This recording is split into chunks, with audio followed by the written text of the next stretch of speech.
Yeah. Okay. If I can have your attention, we're gonna call this meeting to order, for May the 1st, 2018. We've had a few technical difficulties, but we're getting through them. And the reason why we're just a minute or two late getting started. Okay. First item of business is to approve the agenda that you have at your place. Can we move 3.1 down? Joe is on his way, but he's going to be a little bit late. Okay. Move 3.1. We can probably move it to 3.4, just shift it all the way to the bottom. Okay. Oh, I'm sorry. I thought Joe was 3.2. I guess I've got to. I got 3.1 as Mr. Huggins. Yeah. No, I got it. Talking about 3.2? I got 3.1. Let's make sure we're all on the same agenda, I guess. Okay, I have 3.1 jumped out. I do too. Do we need to Let me- refresh from that? That's what I just did. Let me see how that changes.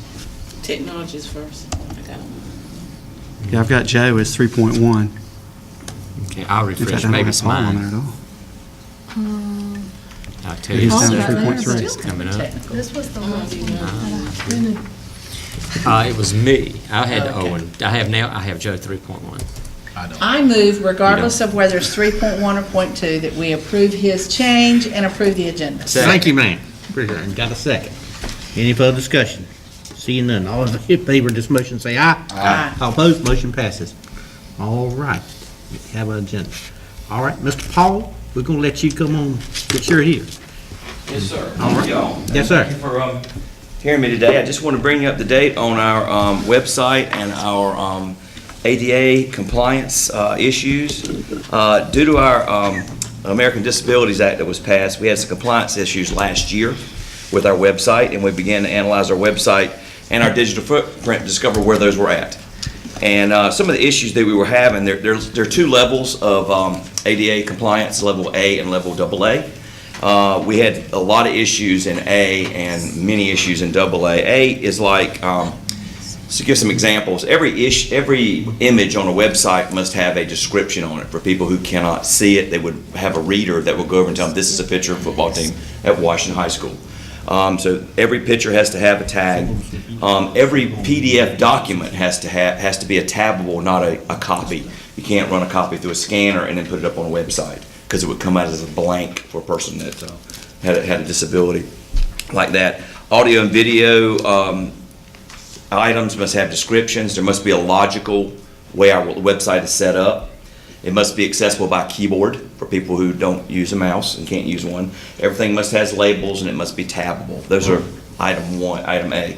Double A stuff is a little bit more serious, and that is videos have to have captions. You have to have audio, transcriptions, menus. You must have proper headings, the ability to resize things so people who have hard of seeing can see that, and color.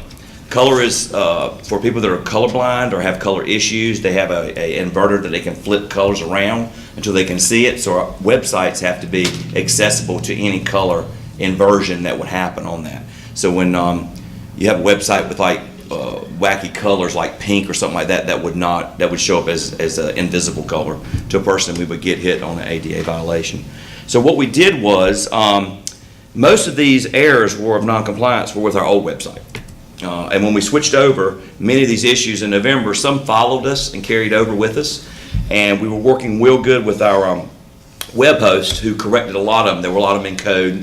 They went through and corrected some of these things. But we still had issues. And we purchased a software called Site Improve, and it utilizes a web crawler. And that web crawler analyzes and reports any non-compliance issues that we have. This crawler combs our content and our links, pictures, files, pages, and issues a report every 5 days. And so I access that report. And this information is compiled, and we have a monthly meeting now, a web quality control meeting, in which we discuss these issues. And the web quality control team consists of Dr. Phipps and Ms. Lilly, Mr. Malik, and myself, along with every school webmaster. So we go over and we find out what the emphasis is that we're going to have, what's the biggest violation we have, and we send that out to the schools to be corrected on that. What I want to show you is the software that we're using right now, Site Improve. If you'll look up at the board, if I can get this going.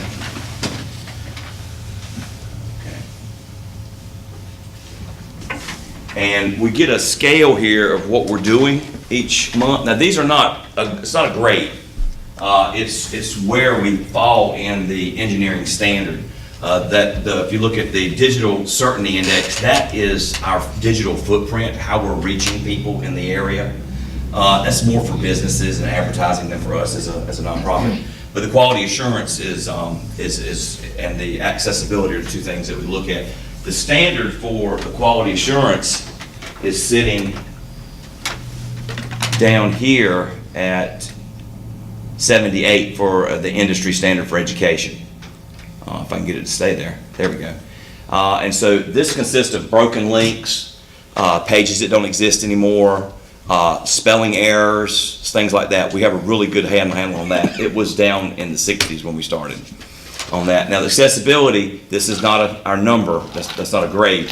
The industry standard on this is 68.4 and we're 68.5. So as long as we stay at the standard or above, we're perfect on that. And so it's not a score. So this is what I get every month. And if you look at the board docs, I gave you some handouts that I was gonna, paperless handouts. And if you look at the little chart, we were at 4.8 million errors when we started this, and we're down to 36,000 now.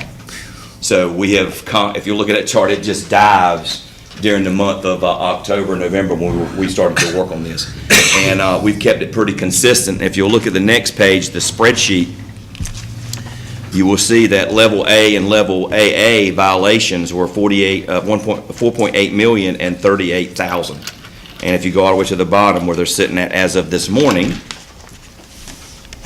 we are sitting at 36,000 and 5,000.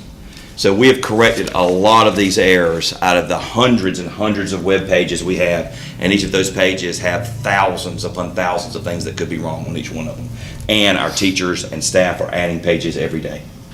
So as we go through this, the last page I got was a letter from the quality assurance team at Site Improve.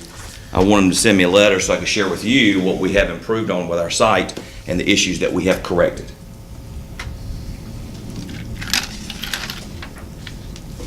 And I'll be glad to take any questions. Like I said, we meet with these every month, and our lawsuit was dropped on that. There's nothing to complain about now. We're showing absolute effort in correcting this and going out of our way to correct it each month. Does anybody have any questions for Paul? Thank you. No, it's just, So for these numbers, where our goal is to get to those, like the index 83.8, those numbers that are below, right? Yes, sir. Those are our goals, and we have a plan in place to, Reach those goals. and that's part of this plan, Yes, sir. right? Okay. Yes, sir. Every month we find out how we can improve it, and I go over it with the webmasters and say, okay, this month we have a very high index of pictures that aren't tagged. So go back to your schools, make sure your pictures aren't tagged, and I have a readout I get from each school, and I can pass that on to the webmasters, and they say, okay, Miss Johnson doesn't have her picture tagged. Can you make sure she goes corrects it? Any more questions? Thanks, sir. Appreciate it. Thank you. All right, Mr. Mark, item 3.2, or whatever it is now. What is it? Yes, sir. Just an update on the Affordable Care Act. I just want to make the board aware, I think most school systems in North Carolina were feeling good about our compliance. If you remember, the Affordable Care Act dictates that any organization that employs more than 50 people meets certain requirements when it comes to health insurance for employees. And that one of our biggest concerns is about our substitutes, which is why we have limited, when we hire substitutes in the past, individuals would go to the community college, take the class, and as soon as they would finish, we would hire them. And that's kind of been the standard for most school systems across the state until the implementation. And the reason for that is we have to track their time, and there's no way for us to track that without looking up each substitute individually unless we collectively hire them all at once, which is what we've been trying to do. We will have to do, I just want to remind the board, we will continue to do that, which makes for some unhappy people sometimes because they finished and they like to sub. This is not retired folks. They have insurance because they retired with insurance. These are individuals who are just substitutes only. And they may finish the class in the spring, but we're not going to be able to bring them to you for approval until the fall because we need to get them on the same tracking time. And that also means when they finish in, say, December, they may have to wait until the next year before we're able to put them in the pot. The other distressing news Again, I think most school systems in North Carolina felt really good about where we're at because no one has received a fine or any letters or anything from the IRS. And we were informed at the State Personnel Conference that the IRS is just now combing through 2015 data. So everyone who thought they were in the clear breathed a collective sigh, because that means we've got at least 2 years additional data that hasn't even been touched yet by the IRS to review before we might get the letter that says you should have given so-and-so some benefits and here's how much money you owe as a penalty, which is why this is a very serious deal to track. Because those penalties can go from thousands of dollars to millions of dollars. Ooh. Yep, don't need that. No, sir. You got any more enlightening news for us? I'm afraid that's as happy as it gets on that That's as subject. happy as it gets. Okay. Mark, how about the affidavit that we've got to sign for class size? We, the state of North Carolina, General Assembly last year, one of the pieces of legislation required certain class size requirements, and part of that was an affidavit that all superintendents had to sign, basically attesting legally that we were not fudging the numbers when it came to our K-3 class size. Dr. Phipps, along with every other superintendent, to my knowledge, signed one in the fall. There's another report this spring that we're running with the help of our technology department just to verify that those numbers are consistent and that we're abiding by the rules, which we are. And if you weren't, there was a waiver process. We, in fact, had to request a waiver for a classroom at Snowden Elementary School, and then the family that made the class actually go above moved. So we requested the waiver, and then we were suddenly below the cap all over again and canceled the waiver. But to my knowledge, we're consistent with where we need to be, and we're just waiting to review the report for any errors, and then Dr. Phipps will have to submit yet another affidavit. Hopefully he will not be in cuffs or anything afterwards. I think we're all in compliance. And that date, you may have heard, was originally April the 30th, and they've moved it now to May the 7th because of some reporting problems that we've had with Power School, but we're on top of that, and we'll have it ready and to the folks at DPI by the deadline. Any questions for Mark? Okay. Thank you, sir. Thank you. All right, Mr. Dr. Phipps. From the School Board Association, from Leanne Winter, they are looking for members to fill up the School Board Association's Legislative Committee, and you may have seen this. We've got the attachment there for you to take a look at. It says each board is invited to nominate one board member to serve on the committee. This individual should be nominated through a vote of the full board taken in open session. The person who is nominated must be able to commit to attending both meetings. And the two meetings are actually August the 27th from 12 to noon, from noon to 3, and they're both Mondays, Monday, October the 8th, from noon to 3 p.m. And then there may be some other ad hoc call meetings, but what I was going to ask is if there's any board member who would like to participate, if you let the chairman know when we get together at our regular meeting this month, we certainly would entertain that if somebody wishes to serve, and then we have to have the information to the folks at the School Board Association by the 15th of June. But there's an opportunity if someone's interested. Just off the cuff, is anybody interested right now? You want to sleep on it? Let's sleep on it. Let's sleep on it, okay. For a long time. All right, we're going to move back to our agenda. I think Mr. Joe Koch is here. You have the podium, sir.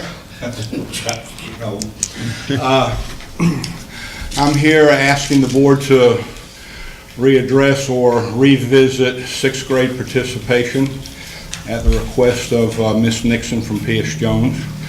She was originally against it, and through playing in Greenville allows sixth grade participation in everything but football. She's found that it would be beneficial to her teams to allow it. I called all the schools up, starting with Snowden, since they were already using sixth graders, to see if they saw any problems, and Stephen did not see anything wrong with sixth grade participation. I then called all the principals and spoke with them personally. Mr. Clinkscale said if his enrollment continued to drop, he may very well need sixth graders in the future. The only school opposed or said that they were not in favor of it, but they were okay if everybody else did, was Chalkley Middle. Miss Gibbs, she felt like they were not mature enough to participate, but I would put that with ninth graders. Ninth graders usually aren't mature enough to play on a varsity sport, and they don't make the team unless they are. if they're good enough. There's very few ninth graders that play on the varsity level. So although we're allowing sixth grade participation, it's not like we have to pick all sixth graders that come out to be on the team. Schools that can use them, I think it would be very helpful. At P.S. Jones, I was for it originally, particularly in wrestling, since I'm a wrestler at heart, because those sixth graders can fill the lower weight classes. So everyone was in favor of it. In fact, Mr. Pake asked me, had you given permission yet? And I said it was coming up at the board meeting, that we had not discussed it yet. So all schools were in favor of it. Ms. Gibbs was okay with it, but felt like they weren't mature enough yet. So are you wanting blanket permission and then school to school, they can elect to do it or Who not? makes their team? Right. I would say sixth graders would just be eligible, and they can go out for the team. I don't think I would go with, you can tell them they can't come out. Right. I would allow them to come out, and then they either get cut from the field of candidates or they make it. Because if you get into saying, well, you can tell them whether you're going to let them play or not, and one school doesn't, then they may come under the gun, in my opinion. Just allow them to come out, and if they're a Terrence Copper or that quality, a ninth grader at the high school level can play, or a sixth grader that can play, they can. And this is every sport except football? Except football. The state of North Carolina went to this last year. DPI really has the rules for middle school athletics, and they have sixth graders in every sport except for football. Pitt County enacted that. We did not, except it snowed. Yeah, you're going to have a handful of sixth graders that's going to make the team. Sure. I know a couple that I know would have made the team if they'd been allowed to come out.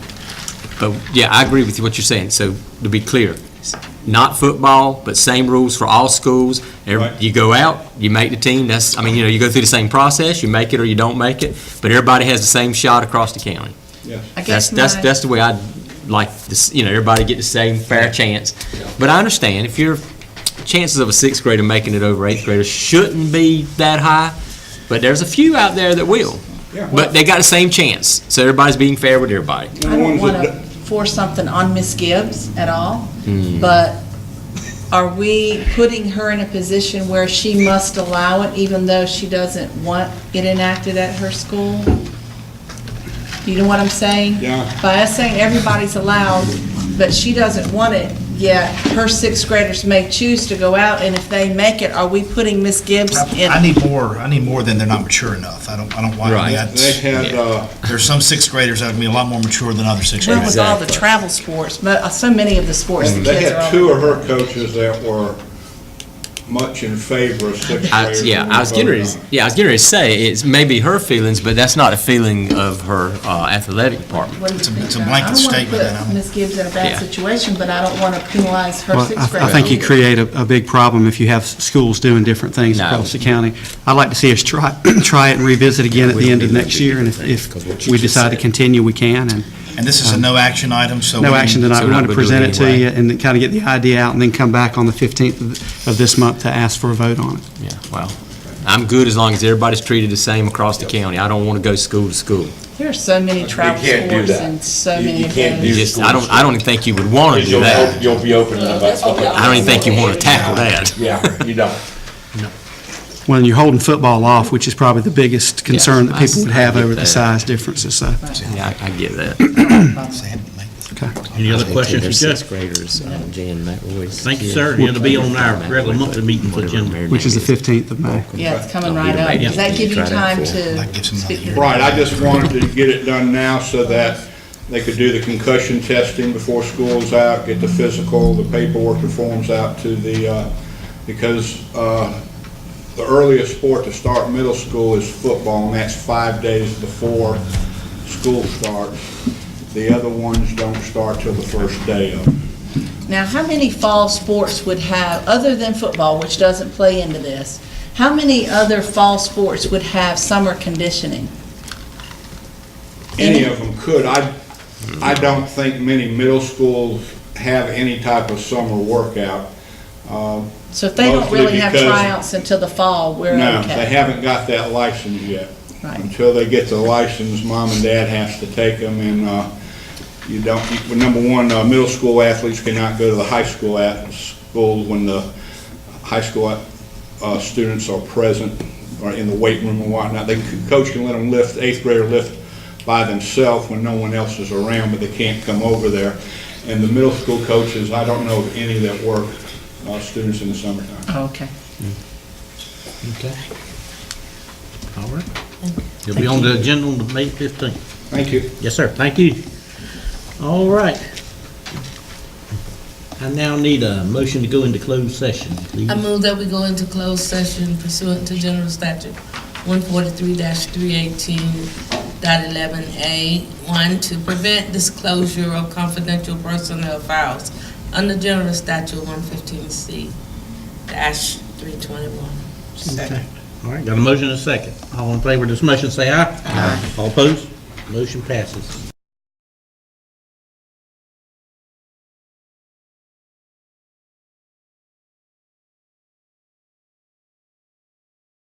Okay.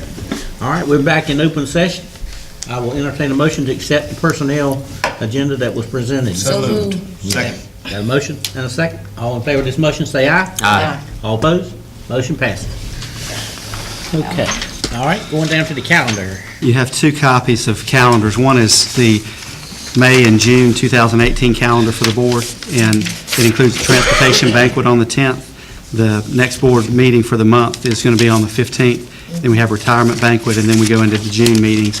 And then the second file that we have is the senior awards and graduation dates. We want to make sure you have those early, so we'd just like to bring your attention to those. All right. Okay. Anybody have any questions? Seeing none? Okay. All right. Board member updates? Anybody got anything? I went to Southside Friday night to distinguish men. It was really nice. It was a lot of love given out too. Good. So the men, we're looking out for our fellas at Southside. Okay, good, good. Anybody else? Superintendent update? Nothing tonight, sir. I will say one thing. I did go out to the STEM Expo at the airport the other day, and I was well impressed with what all they had going on there. Al Powell, Oh, yeah. he put it together. He had it going on. So- Over 500 attendees. Wow, And how many counties were there? I think 5. 5 counties. that's great. And Snowden was there too. Yeah. They had a little issue with the weather with the tent to start out with, but they got that all squared away. Great. Yeah, that was a very good event. All right. Thank you. Okay. Anybody else have anything? I make a motion we adjourn. I second it. Got a motion and a second. All in favor, say aye. Aye. All opposed? Good, go.